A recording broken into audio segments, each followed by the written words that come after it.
Bonjour à tous. Merci de nous retrouver pour cette nouvelle webconférence sur Parlons Business. Donc aujourd'hui, j'ai le plaisir d'accueillir Jean-Christophe Budin qui dirige l'activité Wi-Fi chez Hub1. Hub1 est une filiale d'Aéroports de Paris et est un groupe de services en technologie de l'information et de communication en environnement professionnel.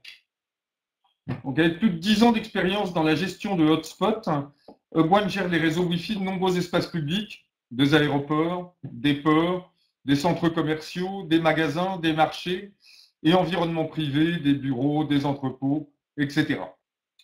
Alors, est-ce qu'on peut encore aujourd'hui se passer d'offrir un service Wi-Fi dans un espace public ? Comment trouver un juste équilibre entre la qualité de service et la publicité ? Autant de questions que Jean-Christophe maîtrise à la perfection. Je vous laisse donc en sa compagnie pour une petite demi-heure de présentation. Je vous remercie de garder vos questions plutôt pour la fin de la présentation. Vous pourrez les poser à l'aide de l'outil clavardage qui est en bas de cette colonne. Il me reste à vous souhaiter une très bonne webconférence à tous. Jean-Christophe, à vous de jouer. À tout à l'heure. Bonjour à tous. Alors j'espère que vous m'entendez bien. Donc effectivement, comme l'a introduit Alban, moi je vais vous parler de Wi-Fi, mais plus sur l'angle modèle économique. Enfin, grosso modo, je pars du principe effectivement que la réponse à la question peut-on encore se passer d'offrir du Wi-Fi à des visiteurs et non. Peut-on encore le faire payer? Non. Donc à partir de là, comment on arrive à en faire quelque chose de positif pour l'entreprise et pas uniquement une contrainte budgétaire et un centre de coût. Donc je vais essayer de l'illustrer par un certain nombre d'exemples concrets qui sont pour beaucoup des exemples qui ne sont pas forcément déployés parce que ma grande frustration, comme on verra, c'est qu'il y a beaucoup de choses qu'on peut faire aujourd'hui avec du Wi-Fi et on est sans doute un peu au début de l'imagination dessus, puisqu'il n'y a pas forcément grand-chose de déployer aujourd'hui. Bon, je vais essayer de l'illustrer un peu plus précisément. Donc, je vais passer très rapidement sur qui est Hub1, parce que le but, c'est pas non plus de passer notre temps à en faire la publicité. Alban l'a dit rapidement, on est société de technologie. Juste rapidement sur le Wi-Fi, on a une offre assez complète, c'est-à-dire qu'on va du déploiement à l'opération de réseau Wi-Fi, de tous les services qui vont dessus, et notamment des plateformes marketing qui permettent d'exploiter commercialement le Wi-Fi. Donc c'est d'où l'objet de cette conférence.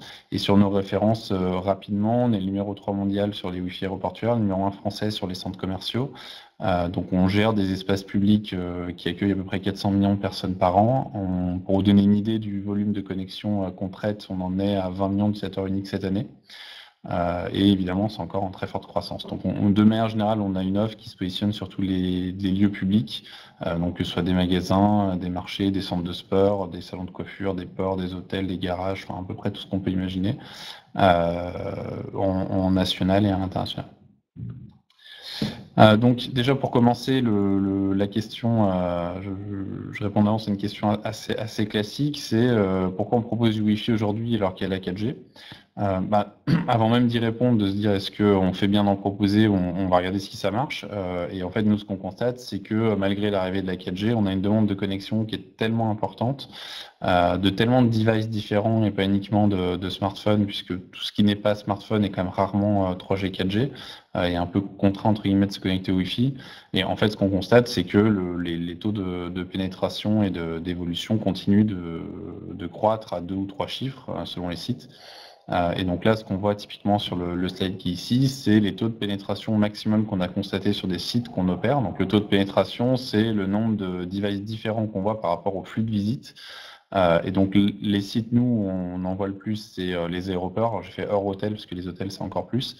Et sur les aéroports, maintenant, on atteint des taux de pénétration de l'ordre de 30%, là où il y a encore 3 ans, on était à 5%. Donc on est vraiment sur un trend qui est très positif. On a fait x50 en 5 ans sur cet indicateur-là. Et l'arrivée de la 4G n'a finalement pas influencé, n'a pas eu un effet visible en tout cas sur cette progression. Alors la progression est un peu moins importante qu'elle l'était en 2014, mais elle reste quand même très très forte. Là, on a des sites qui sont encore à 50, 60, 70% de croissance. Et donc, on voit bien que que la 4G n'a pas tué le Wi-Fi. Par contre, ce qui est sûr, c'est que demain, si vous avez une bonne couverture 4G dans vos lieux publics, on va avoir de plus en plus de clients qui spontanément vont uniquement utiliser la 4G et pas se poser la question du Wi-Fi. Donc, il se pose maintenant une vraie question d'animation des services qu'on propose sur le Wi-Fi pour que les personnes se connectent au Wi-Fi, si toutefois c'est notre but, puisque pour que ce soit notre but, il faut qu'on en retire un bénéfice derrière. Je vais y revenir. Donc aujourd'hui, dans la grande majorité des cas, très franchement, et y compris sur notre parc client, le Wi-Fi est très peu exploité commercialement. C'est-à-dire que le parcours type qu'on a sur du Wi-Fi gratuit, c'est qu'on a déployé un Wi-Fi en mode projet, donc un projet porté généralement par la DSI, où il y a toute une réflexion sur l'infrastructure, sur l'opération, et une fois que le projet est déployé, finalement, les gens se connectent. Sur un parcours de connexion qui est très simple, ce qui est bien, parce que c'est quand même ce qui va être qui va être de nature à satisfaire le plus possible les visiteurs, mais finalement ce qui n'occasionne aucune retombée commerciale. Donc le parcours le plus classique, c'est celui qu'on a sous les yeux. Alors j'ai pris Kiabi, mais j'aurais pu prendre des centaines et des centaines d'enseignes, où on a très classiquement bonjour, bienvenue chez nous, hop, connectez-vous, et en cliquant sur le bouton, vous avez accepté notre charte, et on vous redirige vers le site web.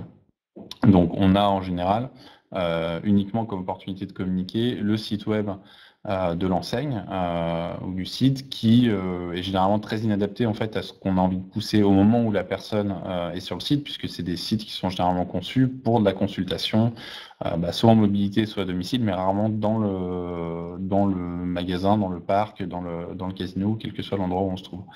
Donc finalement, on se retrouve dans une démarche où on a entre guillemets uniquement des coûts. C'est-à-dire qu'on a payé pour le Wi-Fi, on paye tous les mois pour le lien Internet, pour l'opération du Wi-Fi, pour les bornes qui cassent, etc. Et on n'a aucun revenu derrière et aucune retombée, même indirecte. Et nous, notre point, c'est de dire que les outils qui permettent vraiment de valoriser ce Wi-Fi, d'en faire quelque chose, ça coûte pas beaucoup plus cher, ça coûte beaucoup moins cher en fait que ce que nous coûte le projet de borne en tant que tel, le projet d'infrastructure. Et sur acheter 10, 15, 20% maximum à votre coût projet, vous pouvez arriver à en tirer des choses. Par contre, ça demande une implication du métier, des équipes marketing ou autres, selon les secteurs, mais en tout cas des équipes qui savent en tirer quelque chose. Donc, ce que je vais essayer de faire dans la suite du webinaire, c'est de donner quelques exemples un peu concrets de comment on amène les visiteurs à se connecter sur le Wi-Fi, comment on crée une expérience avec eux, comment on peut arriver à en tirer des bases clients, arriver à les faire consommer plus sur le site au moment où ils y sont, via quelques exemples concrets. Donc, je vais commencer par comment on amène finalement le public à se connecter. Alors, évidemment, si vous n'avez pas de 4G, pas de 3G sur votre lieu public, et qu'en plus de ça, il y a une certaine partie de la population qui s'embête un peu. Typiquement, c'est le cas dans un centre commercial où on a tous déjà été contraints d'aller dans un centre commercial avec une personne plus motivée que nous à faire les magasins. Donc souvent, on a un peu de temps à tuer. Donc là, vous allez facilement avoir des personnes qui vont se connecter. OK. N'empêche que, c'est quand même de la connexion contrainte et pas de la connexion de personnes qui vont être amenées à communiquer. Et deux, c'est au fur et à mesure du développement de la 4G, ce sera un use case de moins en moins court. Donc du coup, dans ce qui peut amener les personnes à se connecter, alors là je prends un exemple par exemple d'un événement professionnel, je sors complètement du centre commercial, j'ai essayé de prendre des illustrations dans des secteurs différents à chaque fois. Vous pouvez proposer des services de communication qui sont uniquement disponibles sur le Wi-Fi. Donc par exemple dans un événement professionnel, vous pouvez proposer une appli comme Quad, comme la vôtre. En fait, c'est très facile, c'est très possible de développer ce type d'application. Donc c'est des choses qu'on peut faire aussi, qui vont en fait permettre de créer une sorte de réseau social local, à supposer que le contexte le permette. Donc typiquement dans un événement professionnel, c'est très utile, puisque les participants à un événement ne vont pas forcément aller tous parler spontanément les uns les autres sans se connaître. Donc là, vous pouvez créer des profils un peu à la LinkedIn, de publier des nouvelles, d'avoir un chat au sein du Wi-Fi, où la condition, c'est vraiment d'être connecté sur le même Wi-Fi. Donc là, vous êtes à peu près sûr, si vous faites ça, que tous ceux qui veulent utiliser ce service vont être connectés pendant tout l'événement à votre Wi-Fi. Dans le même esprit, des choses qui peuvent un peu pousser à l'usage du Wi-Fi, toujours dans des événements professionnels, si vous avez des conférences, on peut avoir des outils de sondage en live, c'est-à-dire pendant que vous êtes en train de, c'est pas mal en termes d'interaction aussi, pendant que vous êtes en train de donner une conférence, vous dites à vos utilisateurs tapez cette URL ou trouvez-la en NFC ou en QR code, etc. Pour remplir un sondage, et ça peut être l'occasion aussi de se connecter au Wi-Fi. Donc les outils qui permettent de faire ça. Ça, c'est des exemples d'interaction. Après, le type d'exemple un peu plus typique, c'est d'avoir des services et des contenus digitaux, c'est-à-dire déjà d'inciter au digital les utilisateurs, enfin les visiteurs, et potentiellement de les amener à le faire sur le Wi-Fi. Donc là, si on prend l'exemple d'un musée, par exemple, donc on est encore, pour beaucoup de musées, dans un modèle assez traditionnel où on va être sur de l'audio guide ou du guide entre guillemets physique, là où en fait on n'exploite pas l'énorme potentiel que constituent les smartphones des visiteurs, qui permet non seulement de remplacer un audio guide, mais aussi d'avoir quelque chose de beaucoup plus interactif, beaucoup plus riche que ce qu'on va avoir avec le bon vieux casque et pas d'écran, quoi. Donc c'est toujours une logique aussi, attention, ça peut cannibaliser un service qui est payant, hein, donc voilà. Après il y a un moment où ça va le faire de toute façon, et le pas il va falloir le franchir. Donc typiquement dans le type de choses qu'on peut avoir dans les applis de musée, on va avoir vraiment tout ce qui est relatif, ce qui équivaut à l'audio guide, avec des contenus enrichis, potentiellement. Nous, on travaille avec un partenaire notamment qui intègre tous les contenus publics en fait qu'on crée au musée, c'est-à-dire que pour entretenir l'application, ça va directement aller chercher des contenus également de Wikipédia ou de sites institutionnels pour enrichir les données sur telle ou telle œuvre ou tel sujet. Donc ça permet d'avoir des données beaucoup plus riches sans forcément beaucoup les entretenir, donc de driver l'usage, et c'est aussi un service de satisfaction. Dans le même esprit, on peut très bien proposer dans un musée des jeux éducatifs, des jeux concours, enfin tout ce qui va renforcer un peu de l'interactivité et utiliser les devices, pas pour des personnes qui sont là pour faire autre chose ou pour se passer le temps, mais vraiment qu'ils font pour renforcer l'expérience qu'ils vont avoir dans la visite du lieu. Donc ça, c'était deux petits exemples parmi les... Enfin, j'ai essayé de pas prendre les plus intuitifs et les plus bateaux sur comment driver de l'usage. Après, toujours en restant dans une logique d'amener des services, on peut aussi s'en servir pour améliorer la qualité du service rendu. Un cas assez type et pas très très courant aujourd'hui, c'est de se servir du Wi-Fi pour faire des enquêtes de satisfaction. C'est-à-dire qu'on a quand même beaucoup de sites où les interactions avec les utilisateurs sont quand même assez minimes, puisqu'on ne va pas forcément avoir vendu directement le billet aux visiteurs, c'est de plus en plus via de la vente indirecte, via des sites en ligne, etc.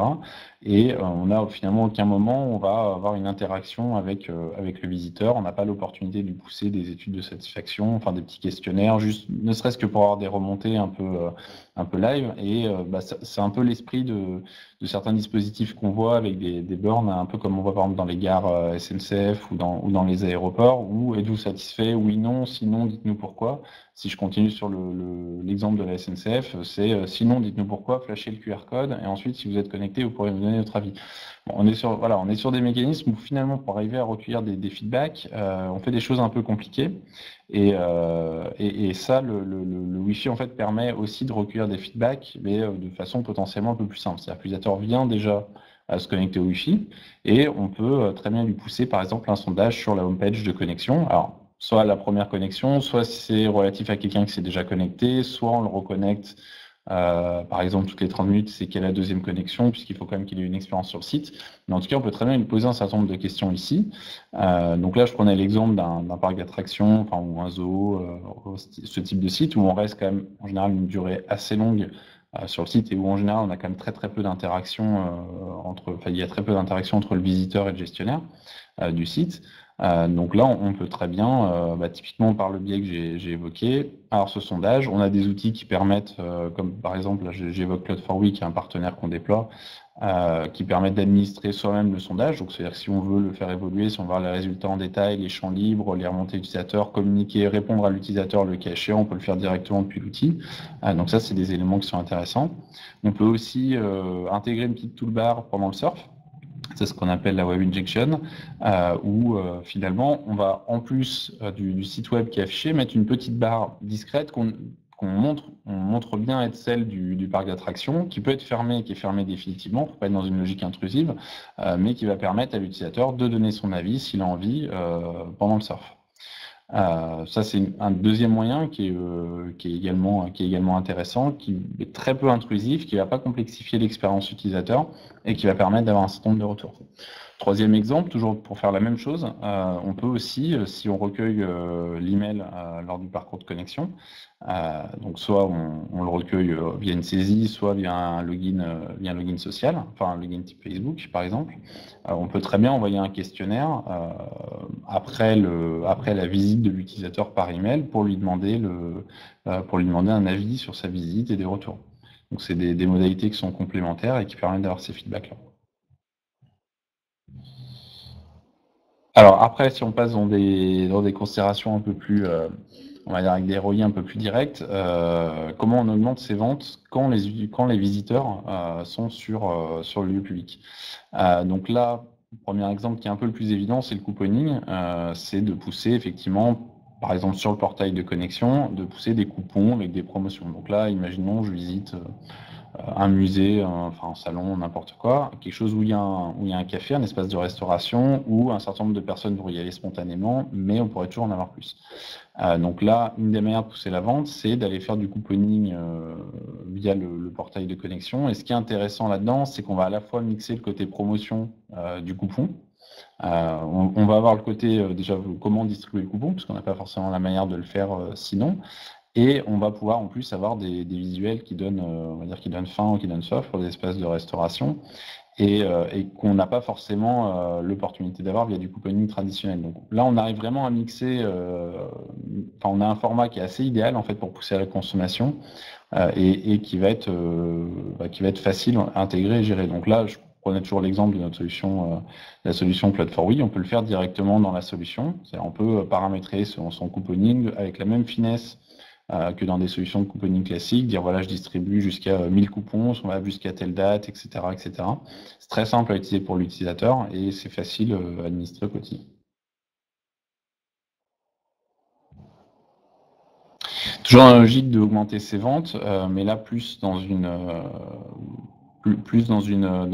logique de mesure d'efficacité. Là, le Wi-Fi en fait permet globalement de tirer, de rattraper un peu le retard de la vente physique sur l'e-commerce.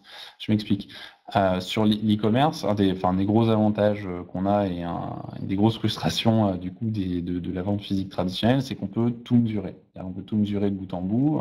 Dans un circuit de vente, dans une vente Amazon, vous savez si l'utilisateur est arrivé sur Amazon, comment il y est arrivé, s'il a visité la page du produit, s'il a acheté, s'il y a mis dans son panier mais finalement il y a renoncé, il est allé voir ailleurs. Enfin, vous avez une vision très très précise des comportements utilisateurs et du coup vous adaptez aux stratégies marketing en fonction.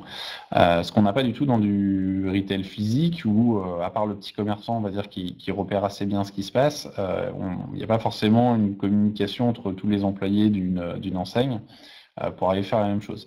Donc c'est pas forcément que pour des enseignes, ce dont on parle. Là je prends l'exemple de Stade où on cherche quand même à aller à ce que les spectateurs passent dans la boutique officielle à un moment ou à un autre pour acheter des produits dérivés avant le match, à la mi-temps, etc.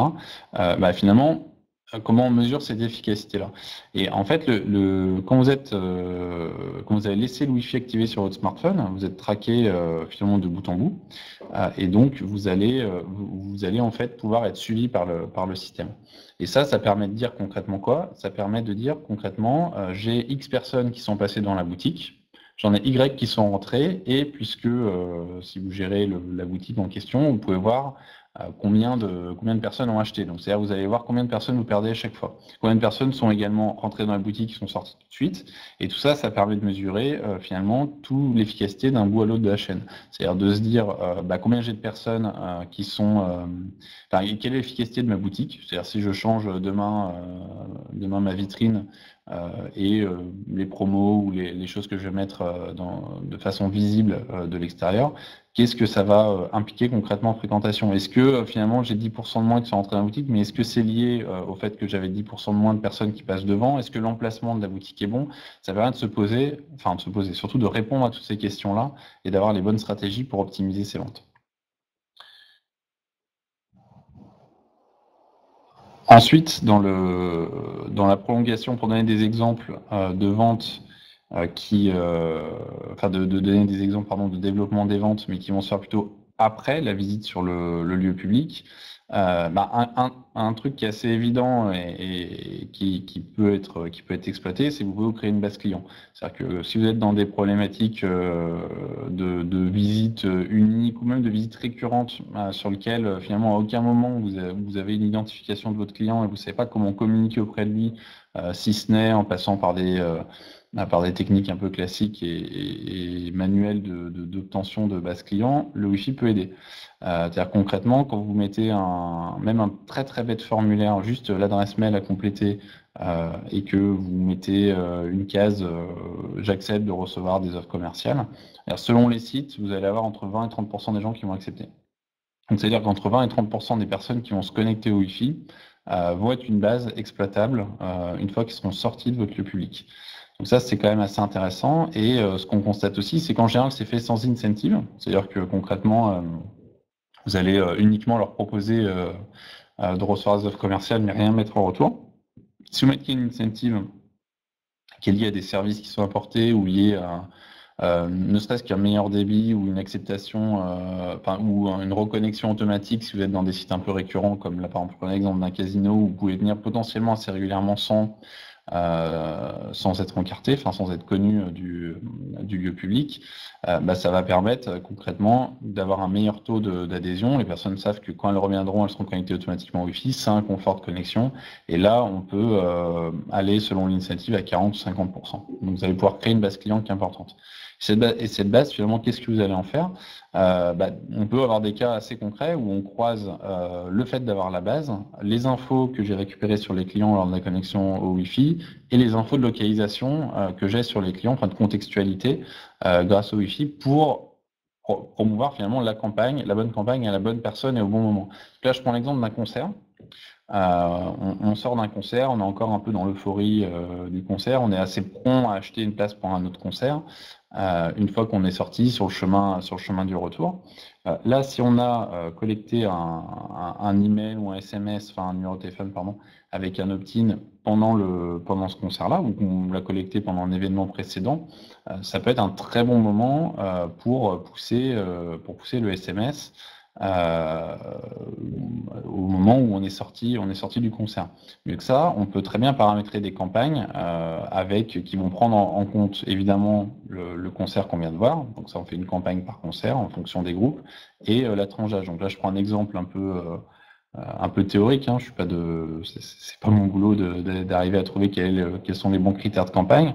Je viens de voir à CDC, j'ai plus de 50 ans, potentiellement c'est peut-être les Rolling Stones que j'aurais envie de voir la prochaine fois, c'est peut-être le moment de pousser un ticket, de pousser une offre dessus pour déclencher un achat. Ou au contraire, je suis plutôt dans des tranches d'âge plus jeunes, c'est plus des groupes récents mais qui sont d'influence AC/DC qui peuvent être intéressantes.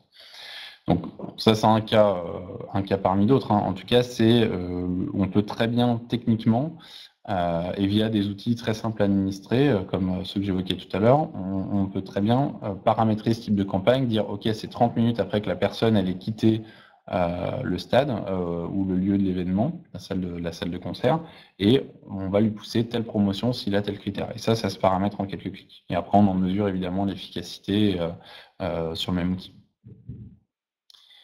Autre exemple très très classique, c'est comment j'incite les utilisateurs à télécharger mon appli. Là aussi, problématique très classique, c'est j'ai développé une super appli, j'ai mis énormément de moyens, j'ai tout misé dessus depuis quelques années, c'était vraiment la stratégie de mon marketing, mais je me rends compte que j'ai 3% de mes visiteurs qui l'ont téléchargé et j'en ai encore 5 fois moins qui sont utilisateurs actifs.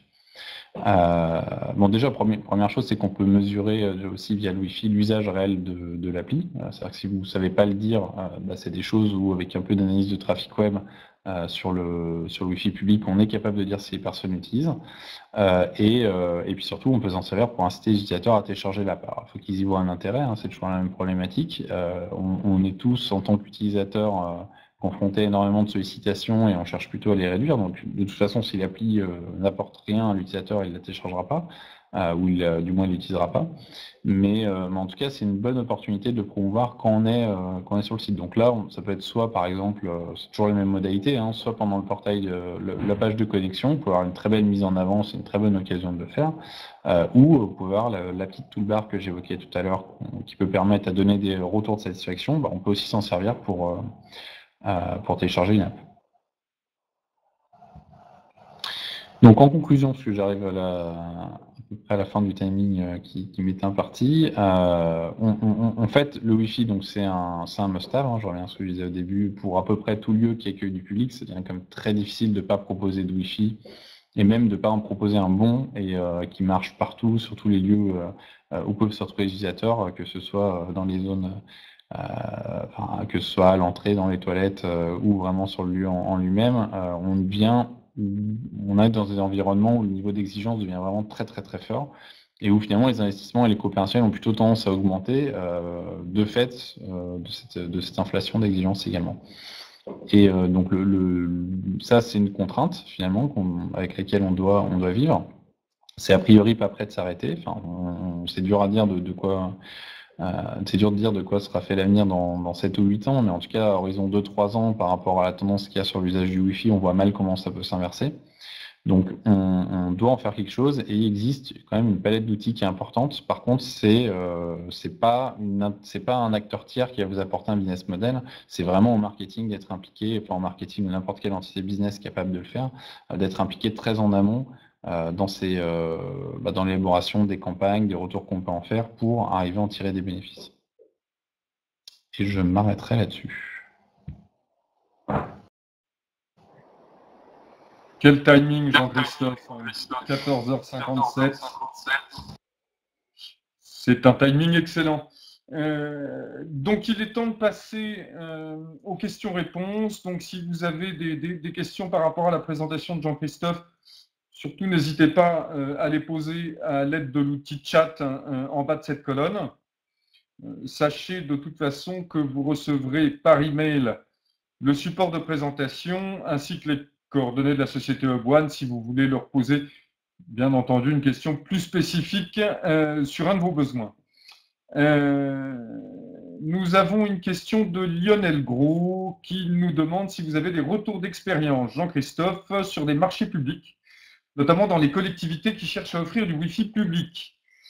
Voilà, est-ce que ça s'est posé comme cas et comment chercher à rentabiliser les investissements? Alors c'est une bonne question. Donc on voit passer c'est pas majoritairement les marchés sur lesquels on est, hein, pour être très franc. On observe un peu ce qui se passe et c'est vrai que la grande majorité des projets Wi-Fi dont les donneurs d'ordre sont typiquement des collectivités ou des villes, on est effectivement dans un modèle où on va intégrer un réseau Wi-Fi, l'offrir gratuitement aux citoyens. C'est vu aussi comme un facteur d'attractivité. On n'a pas forcément un modèle associé. Ce qu'on a pu voir, alors il y a des retours d'expérience à l'étranger qui ont été également plus ou moins bons. Typiquement, il y a une société qui s'appelle GoEx, techniquement elle n'a pas fait faillite, je ne crois pas en tout cas, qui proposait des modèles autofinancés à des villes, notamment en Espagne et aux États-Unis, et qui se basait sur de l'investissement publicitaire, mais qui portait eux. Mais c'est une société qui a maquillé en fait qui maquillait ses comptes et qui du coup a un modèle beaucoup moins attractif, une réalité un peu moins belle que ce qui promettait. Après, je pense qu'il y a des choses à faire. Il y a beaucoup de collectivités qui aujourd'hui se posent ces questions, plutôt les très grosses collectivités. Mais c'est vrai qu'aujourd'hui on n'a pas forcément ces modèles-là. C'est un peu plus complexe parce que la collectivité va pas promouvoir ses propres services, donc il faut quand même arriver à créer un écosystème. Derrière, on peut promouvoir par exemple les commerces si on est sur des villes touristiques, ça peut être intéressant que les commerces puissent pousser leur pub, mais ça demande à créer un écosystème et c'est vrai que c'est des choses qu'on a rarement vues de façon live. C'est plus des exemples de financement par la pub d'un tiers qu'on a vu avec plus ou moins de succès dans le cas c'est un peu particulier dans le cas de GoEx, mais c'était quand même le principal acteur à pousser ça. Et là, il y a une expérience qui est intéressante quand même qui se fait en ce moment à New York, qui est la reconversion des cabines téléphoniques en point d'accès Wi-Fi, avec la possibilité d'annoncer à la fois sur le Wi-Fi et sur les écrans digitaux qui seront associés à ces dispositifs. Mais là encore, on est vraiment dans de la pub, dans un modèle plus à la JC Deco, finalement. Donc, finalement, il y a là un nouveau modèle à inventer, manifestement. Une autre question de Madame Arbaï qui vous demande comment mettre en place une offre Wi-Fi en hôtellerie. Est-ce qu'il y a des contraintes juridiques aussi à prendre en compte?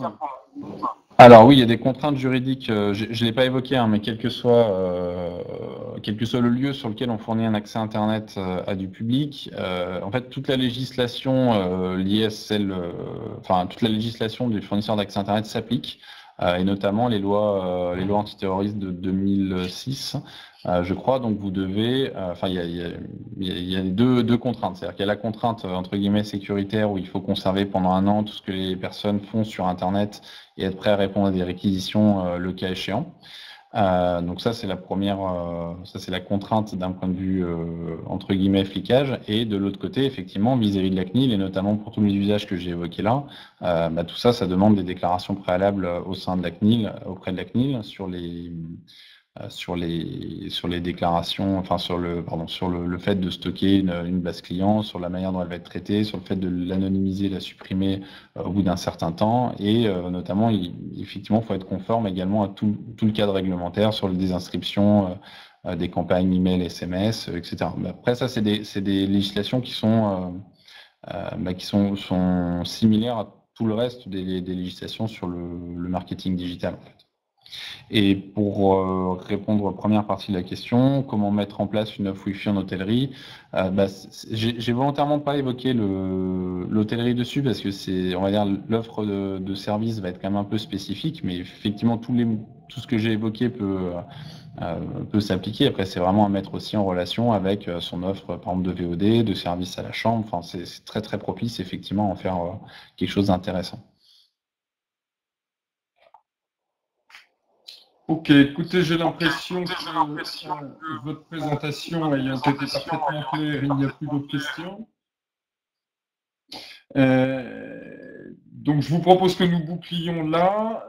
Comme je vous le disais, vous allez recevoir le support de présentation et les coordonnées de Jean-Christophe pour toute étude spécifique. Il me reste à remercier Jean-Christophe et puis, bien entendu, vous tous d'y avoir participé. Nous vous souhaitons une très bonne après-midi. Merci à tous. Merci. Au revoir. Au revoir.